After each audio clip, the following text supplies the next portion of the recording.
Race workout mga kabakal, back program kayo mga kabakal. Ito inunan natin mga kabakal, lat fall down. Ang ginawa natin dito mga kabakal, 3 times 12 reps.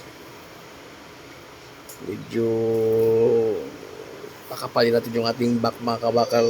4 na exercise lang tirahin natin dito mga kabakal. Sunod natin mga kabakal ng close grip. Tumira tayo ng 120 pounds mga kabakal.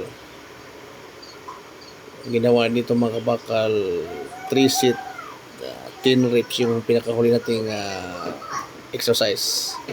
Medyo mabigat mga kabakal, pero kaya naman mga kabakal. Pangatlong exercise natin mga kabakal, seated drawing mga kabakal. Tumira tayo dito ng 100 kg seated drawing machine.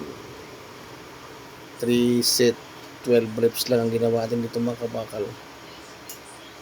Sundan nyo yung ating exercise mga kabakal. Pampakapal ng ating back. Yun. Tapos last exercise natin mga kabakal, single arms, rowing. Yung ginawa natin mga kabakal, tumira tayo dito ng 110 pounds, 3 set 10 reps. Ito na binigay yung kabilang side mga kabakal kasi simple lang naman yan. Thank you for watching mga kabakal.